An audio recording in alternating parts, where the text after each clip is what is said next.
हाथ में बाजरे की रोटी और लहसुन मिर्च की चटनी लिए कलवा खेत की मेड़ पर बैठा हुआ था। उसकी घरैतिन गोबरी अभी उसके लिए खाना लेकर आई थी और घास छीलने के लिए खुरपी और टोकरी भी लेकर आई थी। कलवा जल्दी से तालाब के किनारे जाकर हाथ मुंह धो आया और खाना खाने बैठ गया। उनका भोजन ही क्या था, वही बाजरे की रोटी, जौ की रोटी और चटनी या नमक।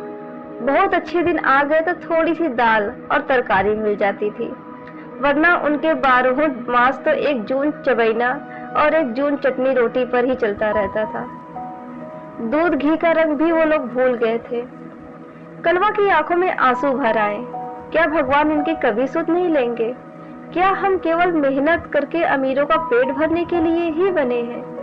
क्या हमारी कोई खुशी नहीं, कोई इच्छा नहीं होती? हम लोग अन्नदाता कहलाते हैं, पर भरपेट अन्न हमें ही मुश्किल से मिलता है। उसको याद आ गया वो समय जब उसके बाबा जिंदा थे और वो एक 10 साल का बच्चा था। उसके घर में भी तब अनाज के बोरे लगे हुए थे। चौपाल पर कीर्तन भजन होता रहता था। साधु महात्मा उसके घर के बरामदे में टिक्कर बनाकर खाना खाते थे और वह दौड़ दौड़ कर उनके काम किया करता था। ढोल, मंजीरे, करताल, झांझर उसके घर पर हमेशा बजते ही रहते थे। उसकी दादी के बिना गांव का कोई शुभ कार्य नहीं होता था। उसके बाबा गांव के चौधरी माने जाते थे और 5 पंचों में उनका नाम लिया जाता था।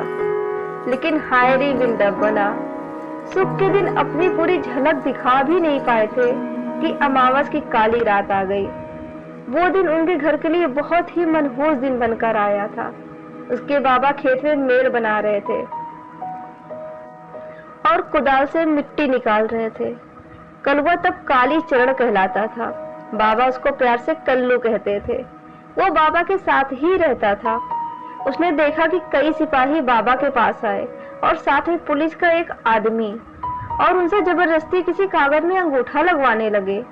बाबा ने अंगूठा नहीं लगाया तो उन्होंने बाबा के सिर पर कुदाल मार दी। बाबा अचेत होकर गिर पड़े। मैं ये सब देखकर वहां से भागा और सीधे दादी के पास पहुंचा और उनसे सारा हाल कह सुनाया। दादी दौड़ती हुई खेत पर आई और उस सिपाही को डंडों से बहुत पीटा, लेकिन वो कहाँ वो सब लोग और कहाँ बूढ़ी दादी।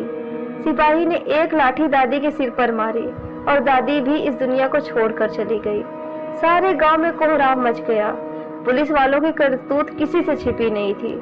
अंग्रेजी शासन में वो लोग किसानों पर बहुत अत्याचार करते थे। किसी की बहू बेटी को उठा ले जाना, किसी की जमीन हथिया लेना, किसी को बिना किसी जुर्म के कैद में डाल देना उनके बाएं हाथ का खेल था।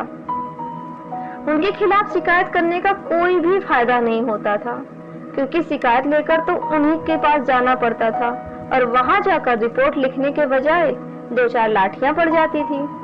दादी और बाबा के इस दुनिया से चले जाने पर कल्लू एकदम गुमसुम रहने लगा था। उसके पिता अभी किसानी अच्छे से संभाल भी नहीं पाए थे कि एक रात किसी ने उनकी फसल में आग लगा दी। सारी फसल जलकर राख हो गई। उनके घर में खाने के लिए कुछ ना बचा।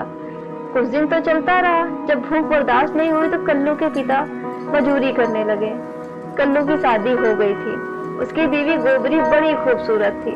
एक दिन पता नहीं कैसे पुलिस वालों ने उसे नदी से पानी लाते हुए देख लिया। वो लोग तभी से घात लगाए हुए थे और एक दिन उसे अकेले पाकर दबोच लिया और उसकी इज्जत तार तार कर दी। गोबरी ने हिम्मत दिखाते हुए 2 पुलिस वालों को घायल कर दिया था, लेकिन वो अपनी इज्जत की रक्षा नहीं कर सकी। जब ये बात कलवा को पता चली तो उसने रात के अंधेरे में उन पुलिस वालों के घर में आग लगा दी, जिससे उसका सारा परिवार जलकर खाक हो गया। ये भी एक राज बनकर रह गया था कि आग किसने लगाई। कोई भी गवाही देने को तैयार नहीं था, क्योंकि उस पुलिस वालों के अत्याचार से सभी किसान परेशान थे। कलवा के घर में अब कुछ भी नहीं था, क्योंकि उसके बाबा से धोखे से पुलिस वालों ने कागज पर अंगूठा लगवा लिया था। वो सारा दिन दूसरे के खेतों में मजदूरी करता और शाम को चटनी रोटी खाकर सो जाता था। यही उसकी जिंदगी बन चुकी थी और ये जिंदगी कब तक ऐसी ही रहेगी कोई नहीं जानता। कैसी लगी आपको इस बूढ़े किसान की कहानी? कमेंट सेक्शन में बताना ना भूलें। और अगर आपको हमारी कहानी और कविताएं अच्छी लगती हैं तो प्लीज सब्सक्राइब करिए। Thanks for watching and listening. Thank you.